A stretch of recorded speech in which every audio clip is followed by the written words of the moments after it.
Hello friends, आज फिर से आप लोगों का इस smart CTET YouTube channel में स्वागत है।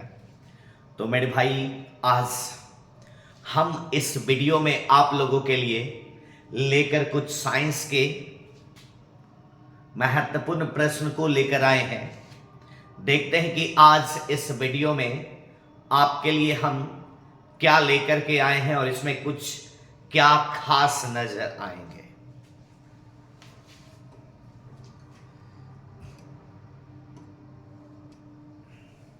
मेरे भाई, सबसे पहला क्वेश्चन कहता है कि मानव शरीर में फेशियल हड्डियों की संख्या। हम लोग देख रहे हैं मेरे भाई, बीपीएससी तैयारी का एग्जाम दीजिए या कोई भी एग्जाम देंगे, उसमें से एक कंकाल तंत्र से प्रश्न आना तय बन गया है। ठीक है, तो उसी को मद्देनजर में हम लोग रखते हुए इस वीडियो को बनाए हैं। तो फेशियल हड्डियों की संख्या जो मेरे भाई होती है वह 14 होता है। कितना होता है मेरे भाई? 14। आपका आंसर विकल्प नंबर डी हो जाएगा। क्लियर। उसके बाद मेरे भाई कहता है कि टीबिया जो अस्थि होती है, अस्थियां डैश में होती है। तो हम सब लोग जानते हैं कि पैर में दो प्रकार की मुख्य हड्डियों का संयोजन होता है, एक टिबिया और एक फिबुला। टिबिया अंदर की ओर, फिबुला बाहर की ओर होता है और यह घुटने से नीचे पाया जाता है। तो इसका आंसर मेरे दोस्त क्या हो जाएगा? पैर। आपका आंसर विकल्प नंबर सी आपके आंसर हो जाएंगे। क्लियर। कह रहा मानव शरीर के किस अंग में हड्डियों की संख्या सबसे ज्यादा होती है? तो कह रहा है मेरे भाई, मानव शरीर के किस अंग में? हम सब लोग जानते हैं कि हमारा मेरुदंड जो होता है वह 33 कशेरुकाओं का बना होता है। ठीक है, कितने कशेरुकाओं का बाबू? 33 कशेरुकाओं का है, इसलिए इसका आंसर क्या हो जाएगा? 33। विकल्प नंबर डी हम लोगों का आंसर। क्लियर। आगे देखिएगा, मांसपेशियों में किस तत्व के पर्याप्त होने से खिलाड़ी देर तक नहीं थकता है? क्या कह रहा है मेरे भाई? कौन सा तत्व मौजूद है ताकि खिलाड़ी देर तक थकता नहीं है? तो हम लोग सब जानते हैं कि थकता है तो उसे ग्लूकोज की जरूरत होती है, अर्थात उसमें ग्लाइकोजन पाए जाते हैं ताकि वह देर तक नहीं थक पाएगा। ठीक है, आगे की बात करते हैं। कह रहे मेरे भाई, कान के अंदर कंपन 3 हड्डियों द्वारा प्रवर्धित होती है। मतलब क्या? कान के अंदर जो कंपन होगा वह 3 के द्वारा प्रवर्धित होगा। 3 हड्डी जो अंदर में होती है उसका करण जिसके बीच आने वाले कान में होते हैं। तो उसके अंदर में क्या क्या होता है? तो हैमर होता, एनविल होता और एस्टिडप होता। क्या होता मेरे भाई? हैमर, एनविल और एस्टिडप। ठीक है, तो आपका आंसर ये हो जाएगा। ठीक है, उसके बाद इसमें देखो कोकली दे दिया है। ठीक है, इसमें देख लो ऑडिटरी बोन दे दिया है। ठीक है, फिर दिया हैमर, एनविल और एस्टेटम। तो मतलब इसका आंसर ए और डी दोनों होगा। ठीक है, ए और डी दोनों सेम विकल्प हो जाएंगे। क्लियर। आगे की बात हम लोग करते हैं। करा मेरे भाई, ह्यूमरस हड्डी जो होती है, ह्यूमरस हड्डी, यह स्थित कहां होता है? तो यह होता है ऊपरी लिम्ब में। कहां होता है मेरे भाई? तो यह ऊपरी लिम्ब में स्थित होता है। विकल्प नंबर ए हम लोगों का आंसर होगा। खरगोश तथा मनुष्य में सबसे छोटी हड्डी कौन होती है? तो मनुष्य में तो सब लोग जानते हैं, खरगोश में नहीं जानते। तो दोनों में हड्डी जो छोटी होती है वह एस्टेपीज होता है। क्या होता है मेरे भाई? एस्टेपीज। विकल्प नंबर डी हम लोगों का आंसर होगा। क्लियर। ज्वाइंट पर हड्डी की सतह को मुलायम करता। मतलब मेरे भाई क्या कि जो ज्वाइंट होता है, ज्वाइंट, ये जो संधि बनती है यहां पर, इस पर हड्डियों को जो मुलायम करता है वह कौन सा होता है? तो उसको कहते हैं बाबू कार्टिलेज होता है। क्या होता है मेरे भाई? कार्टिलेज। विकल्प नंबर सी हम लोगों का आंसर होगा। क्लियर। आगे की बात हम लोग करते हैं। कह रहे दो अस्थियां एक दूसरे से किसी अन्य संयोजी उत्तक द्वारा जुड़ सकती है जिसे कहा जा सकता है। क्या कह रहा है बाबू? दो अस्थियां एक दूसरे से किसी अन्य संयोजी उत्तक से जुड़ी होती है। तो जब दो प्रकार के पार्ट जुड़ते हैं तो उसको अस्नायु कहते हैं। क्या कहते हैं मेरे भाई? अस्नायु। और इसी के द्वारा जुड़ता है। क्लियर। आगे देखिएगा, हमारे कान में डैश की उपस्थिति के कारण, क्या कहना है मेरे भाई? कान में क्या उपस्थित रहता है जो एक प्रकार का संयोजी उत्तक है और उससे कानों को मोड़ा जा सकता है? कान में क्या होता? हम सब लोग जानते हैं कि कान में उपास्थि की उपस्थिति होती है, ये उपास्थि होता है, तो इसका आंसर मेरे दोस्त क्या हो जाएगा? सी नंबर हम लोगों का आंसर हो जाएगा। क्लियर? कितना नंबर मेरे भाई? सी हम लोगों का आंसर हो जाएगा। देखते हैं मेरे भाई अगला क्वेश्चन क्या कहता है। कहता है स्मॉल पॉक्स रोग पैदा होती है। अब मेरे दोस्त ये रोग वाला पार्ट फिर हम लोग आगे आएंगे, आगे के वीडियो में आप लोगों को कंकाल का कुल 160 क्वेश्चन आप लोग को देखने को मिलेगा इस चैनल पर। ठीक है, ऑफलाइन वाले बच्चों को तो लगातार क्वेश्चन देने का प्रावधान है, ठीक है, और देने का प्रावधान आगे से नई रणनीति तैयार है, तो इसमें से रोग का एक क्वेश्चन जरूर आपको मिलता है। तो स्मॉल पॉक्स रोग जो होता है वह किसके द्वारा होता है?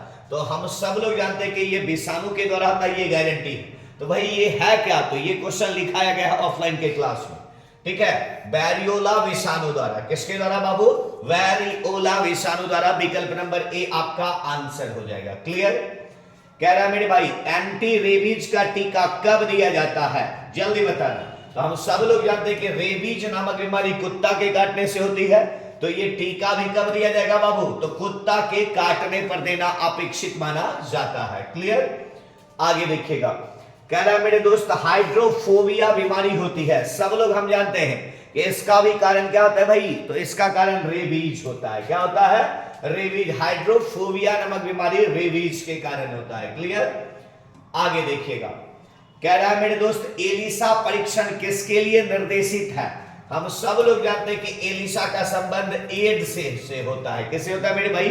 एड्स से होता है। एलिसा परीक्षण इसी के लिए किया जाता है। क्लियर? आगे देखिएगा, मानव शरीर में लिखित में से किस भाग में स्वेद ग्रंथि अनुपस्थित होती है? किसमें होता है मेरे भाई? स्वेद ग्रंथि जो अनुपस्थित होता है, स्वेद या तेलिया ग्रंथि। आप क्लास 8 का एनसीईआरटी जब पढ़े होंगे और क्लास 8 के किशोरावस्था वाले पार्ट्स में आपको ये देखने को मिलेगा कि स्वेद एवं तेलिया ग्रंथि के श्रावण के कारण मुंह में मुहासे आने लगता है। ठीक है, तो होठ में ये नहीं पाया जाता है। विकल्प नंबर कितना हो? आंसर सी नंबर आपका आंसर होगा। क्लियर? आगे बताइएगा, जल्दी बताइएगा मेरे भाई। कह रहा है कि निम्नलिखित में से बाह्य त्वचा का कौन सा कार्य नहीं है? तो बाह्य त्वचा एपिडर्मिस का कौन सा कार्य नहीं होगा? तो प्रतिकूल परिस्थिति से बचाव करता है, क्योंकि बाहर अभी हम लोग देख रहे हैं कि मौसम परिवर्तन है और ये करता है। फिर कह रहा है गैसीय विनिमय, ये भी करता है। वाष्पोत्सर्जन ये भी करेगा, लेकिन संवहन की क्रिया ये नहीं करेगा। विकल्प नंबर कितना? सी नंबर हम लोगों का आंसर हो जाएगा। क्लियर? आगे के क्वेश्चन की बात हम लोग करते हैं, जल्दी बताइएगा फटाक से इसका आंसर मेरे भाई क्या हो जाएगा। कह रहा है कि पुराने जाइलम में किस प्रकार के अपशिष्ट उत्पादों को संग्रहित किया जाता है? पुराना जाइलम, तो जाइलम में ये क्वेश्चन आपके बीपीएससी टीआरई में कहीं मिला होगा जरूर। यदि आप 1 to 5 से +2 तक के 8 नंबर के क्वेश्चन को भी साइंस में बनाए होंगे तो शायद आपको मिला होगा। इसका उत्तर होगा रेजिन और गॉन। विकल्प नंबर ए हम लोगों का आंसर हो जाएगा। क्लियर? आगे जल्दी फटाक से बताइएगा मेरे भाई। तने की परिधि निम्नलिखित में डैश के कारण बढ़ती है?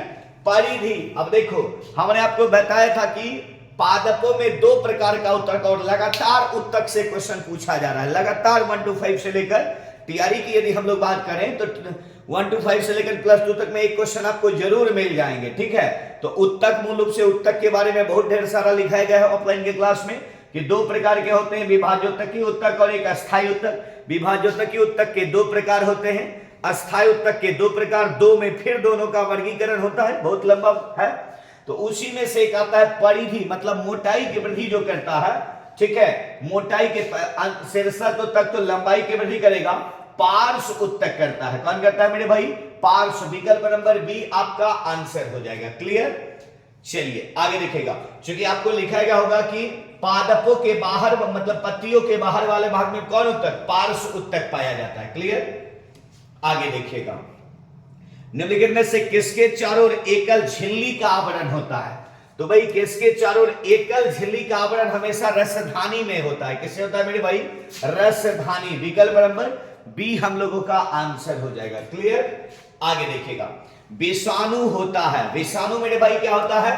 तो हम लोग जानते हैं कि विषाणु को सूक्ष्मजीव में नहीं रखा गया, क्योंकि ये पूरी तरह से जीबी में, मतलब दूसरे में गुणन करता है। इसका उत्तर क्या हो जाएगा?